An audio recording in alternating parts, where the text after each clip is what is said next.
So ngayon mga sanggay, nagkakagulo na daw po sa Senado kasi nga po dahil sa nangyayari na pinaikot na resolution nitong si Senator Bato de la Rosa. Well, tingnan po natin ang report.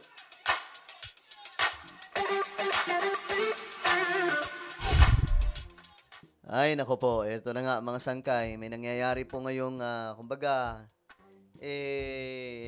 gulo sa Senado. Dahil nga po, dito sa impeachment complaint, laban po kay VP Sara, na dapat nag-umpisa na po ang impeachment trial laban po sa Vice Presidente. Ngayon, ang problema, mukhang may gustong patigilin ito.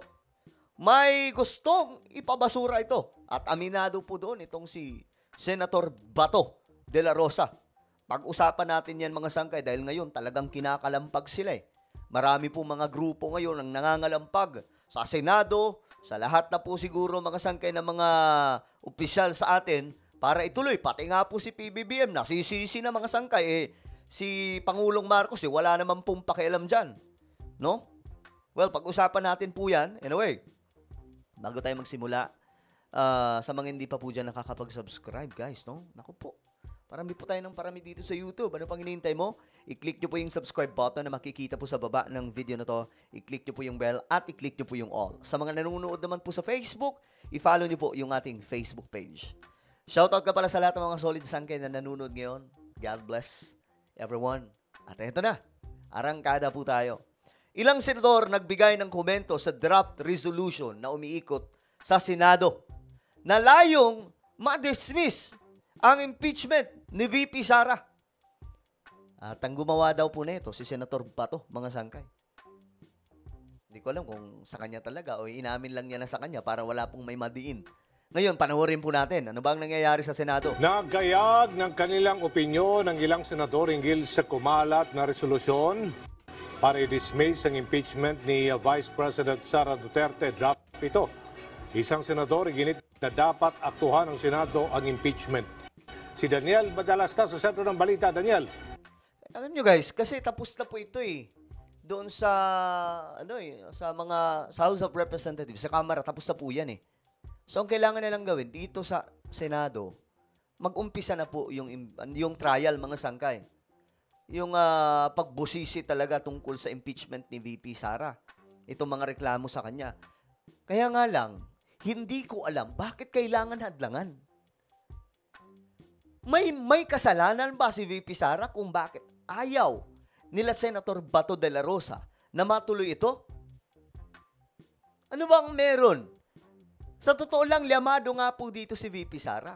Kasi halos majority, mga sangkay, ng mga senador dyan, I'm sure, papabor kay VP Sara. Andan si Bato, si Pia Cayetano, si Alan Cayetano, dalawang Villar, lima na kaagad sila. Robin Padilla, Bongo, Amy Marcos, diba? At marami pa pong ibang mga senador dyan, sila Jinggoy. Diba? So sa totoo lang, liyamado po dito si VP Sara. Pero bakit tila baga? Bakit tila baga ayaw po ng mga DDS senators na matuloy? Kasi ganito lang yan. Kung wala talagang kasalanan si VP Sara, hindi kayo matatakot. Kumpiyansa kayo, hindi. Bukod sa marami kami na magno-no.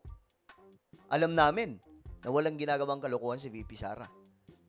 Yan ngayong chance para malinis. Kung malinis po talaga si VP Sara, malilinis at malilinis yung kanyang pangalan sa gitna ng impeachment trial.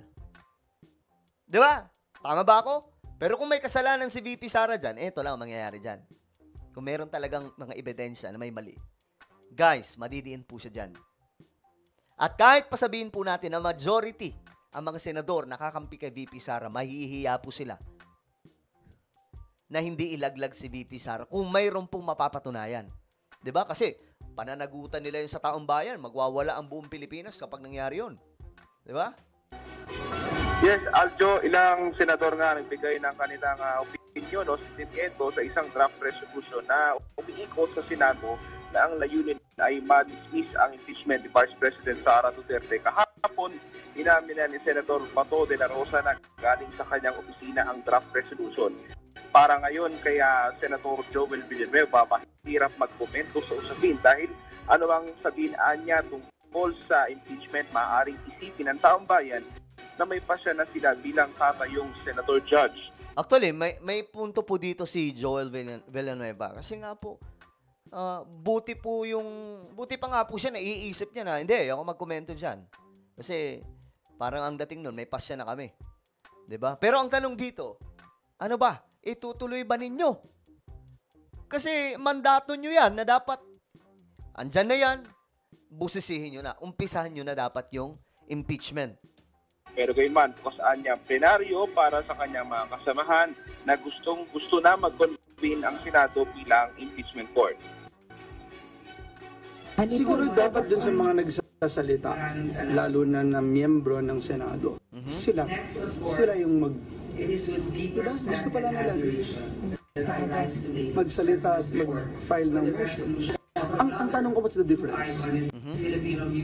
If it's June 2 or June 11, what's the difference? What's the difference? It's the same.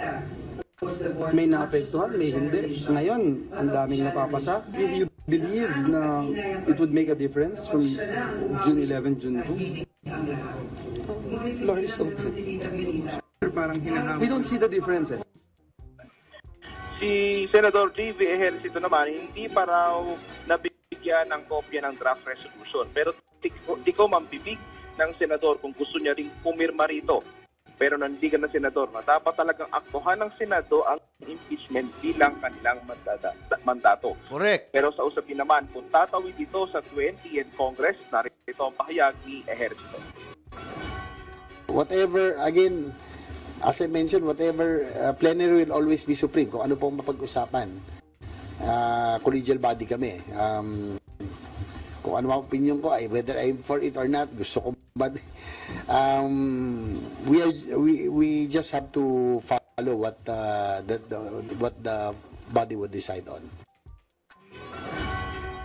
Sa ngayon, hiling lang ni Senator J.B. Ejercito sana raw ay mapabilis ang proseso ng impeachment anuman ang maging hatol dahil marami-rami. Correct. Buti pa si JV Ejercito eh. Di ba naisip po niya na, hindi, mandato natin yan. Kailangan, i-ano na natin yan, ituloy na natin yan. Kasi guys, doon lamang talaga mapapatunayan kung si VP Sara ay guilty or not guilty. Base po sa mga ebidensya na lalabas. Chance na rin yun. Kahit po si VP Sara, sinasabi naman po niya, okay yun. At least malalaman natin kung ano ba talaga yung totoo. Diba? Well, anong inyong opinion tungkol dyan, mga sangkay? Comment down below. Mayroon po tayong YouTube channel. Ito po ay Sangkay Revelation. Hanapin niyo po ito sa YouTube ngayon din. Then, click the subscribe, click the bell, and click all. Ako na po ay magpapaalam. Mag-iingat pong lahat. God bless everyone.